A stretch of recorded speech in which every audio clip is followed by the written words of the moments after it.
All right, so this is a bit of a weird one. We got an email in the Kyle and Jomo inbox asking us to try a new game called Tempo Punk. Now, to be clear, this is not a sponsored video. We merely received early access to a demo, which is now free to everybody. But the fine folks at Matima Studios, or Matima Studios, I'm sure I'm butchering that, reached out to us and asked for some early opinions.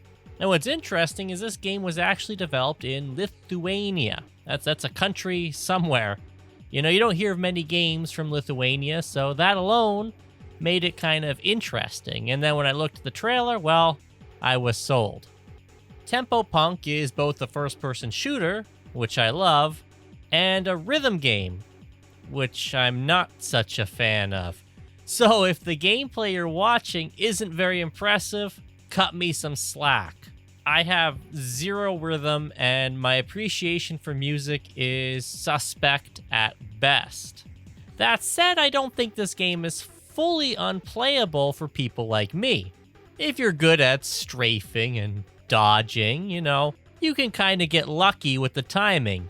You see, you gotta pull the trigger to the beat. So the closer you stick to the rhythm, the more damage you'll do.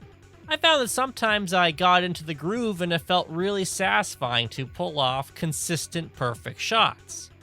And other times I totally lost the rhythm and kept missing, both my shots and the beat.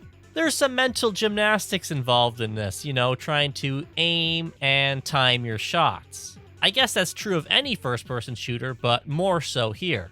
And the emphasis on rhythm persists into all elements of the game, most notably reloading. Yeah, if you reload on the beat, it's a real quick, almost instantaneous animation. And if you don't, well, it's gonna take a little longer. Now granted, the way the game is designed, it's not too necessary to watch the visual indicator, at least not the HUD elements. The enemies also bob to the beat, as well as your player character, and of course there's the beat itself playing underneath the frankly awesome synthwave soundtrack. So you kind of pick and choose what you want to follow along with, or maybe it'll change based on the circumstances. The game can get pretty hectic. There's 3 difficulty modes. There's easy, medium, and hard. I could do easy and medium pretty good even with my less than stellar rhythm, but hard? Yeah, that demanded some hardcore precision. And I imagine the levels in this demo are very early game. When the full thing releases next year in 2026, yeah, this is going to have some major hardcore appeal. If you're into that kind of thing, you're going to love it. And I'm hoping, if these guys play their cards right, the easier difficulties will be more accessible for people like me. Again, I'm pretty good at first-person shooters, I'm just not good at the music thing. So if you're good at Halo and Guitar Hero, this is the game for you. But yeah, the demo has 2 stages, City Streets and Do Not Disturb. City Streets is basically just a glorified tutorial area showing you the basic controls, how you can slide and double jump, and how to use your guns, both the primary and alternate firing modes. And you kind of get the idea of the structure, how you go from room to room, completing basic parkour challenges or clearing out enemies. Again, I imagine as the game progresses, these platforming and parkour sections will get a lot more difficult. There's this one door I couldn't really figure out. I think you're just supposed to go up to it and melee it. After a while, I kept passing through it, but the animation was weird. I don't know. That's just a nitpick, though. Maybe that's something they can still work on. Or I'm just stupid and I didn't see the prompt on how to open it. Anyway, going back to structure, after a certain number of rooms, you'll often be presented with an upgrade. In this first level, it's just your pistol, getting stronger and stronger as you make your way to the final boss.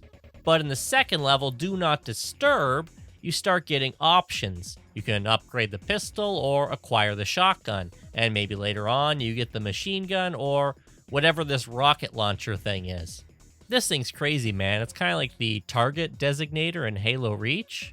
It creates this ring where projectiles explode to the rhythm, and it's pretty dangerous both for the enemies and for you. It killed me a few times, and I kind of shied away from using it. That said, I really like the other weapons. The pistol, it's good. It's a fun, satisfying, standard starter kind of gun. But the shotgun, oh man. Getting a perfect shot with this thing, it feels good, man. I gotta say. And what's interesting is how the rhythm differs, right? It's got a slower rate of fire, so you're not going to be able to pull the trigger on every single beat. You're going to have to time it to every other beat. And then the assault rifle, it's a faster rate of fire, but it persists. It's a kind of a burst, right? So you hit the beat, but then you have a little bit of wiggle room to adjust your aim and continue hitting enemies with that damage. It'll be interesting to see how other first-person shooter standbys work in this system. And as I mentioned, every gun also has an alternate firing mode, although I didn't play with these quite as much. I'm still developing that muscle memory to think to do it. The pistol, for instance, has sort of a grenade projectile. You can shoot at these tin cans, and then if you hit them successfully, they'll explode. And then I also had these little homing rockets, which, I don't know, they weren't quite so impressive, but maybe I wasn't using them right. So if City Streets, the first mission in the demo, was the tutorial, Do Not Disturb, the second one, represents more of what we should probably expect from this game. The structure is very similar, but you start to see glimmers of how the formula is going to be twisted and tweaked as you play through the game. So to compare, in the first mission, you got this vanilla platforming section, it's just there to teach you how to do the jump and double jump.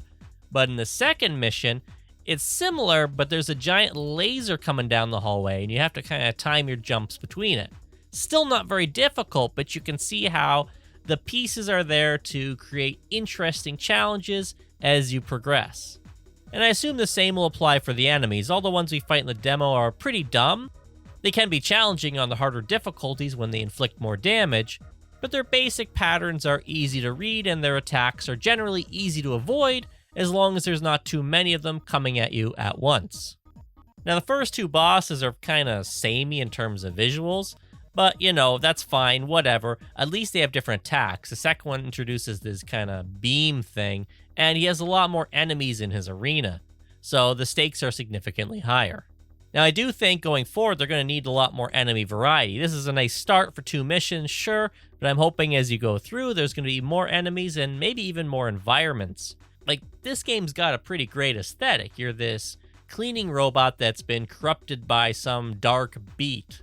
And you're going through these, cavernous, futuristic hallways. It's got, a very 90s vibe, maybe early 2000s. It's very robot-y and techy, but there's also tons of blood and gore.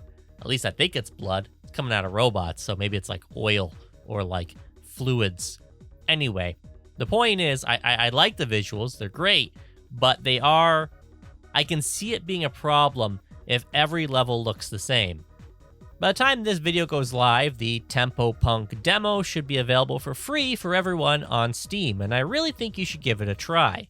You can watch this kind of game in a trailer, but you really gotta play it to know if it's for you, right? I don't know if I'll be checking out the full title. Maybe. I don't know. It's hard to say. I love the first-person shooting, and I definitely like the idea behind it, but rhythm games just aren't for me.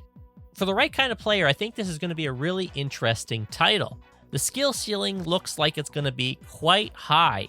You're judged at the end of every level, and you can go for higher and higher scores, which are then placed on a leaderboard. So it's not just about beating the game, there's also incentive to go back and replay missions and do them better. Also live, most likely by the time you're watching this video, is the Pulse Red event. I wrote that down because I'm very tempted to say Code Red is in Mountain Dew Code Red, which it's not. It's the Pulse Red event.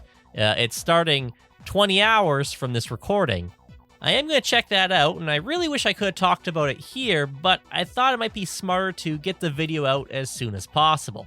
What's the point of getting early access if I'm not going to get those sweet, sweet clicks, right? No, I'm obviously kidding. It's to promote this game, right? The developers reached out for that purpose to share my thoughts, positive or negative, and here they are. I would say positive. I have, aside from a funky door, I have no major qualms with this game. I have concerns, but they have not yet come to pass. We haven't seen the full product, and I might not be the right person to give a really detailed opinion because, like I said, it's just not my thing. So if you enjoyed this content, please consider liking and subscribing. It really helps us a lot at the Kyle and Jomo channel. And hey, thanks for watching.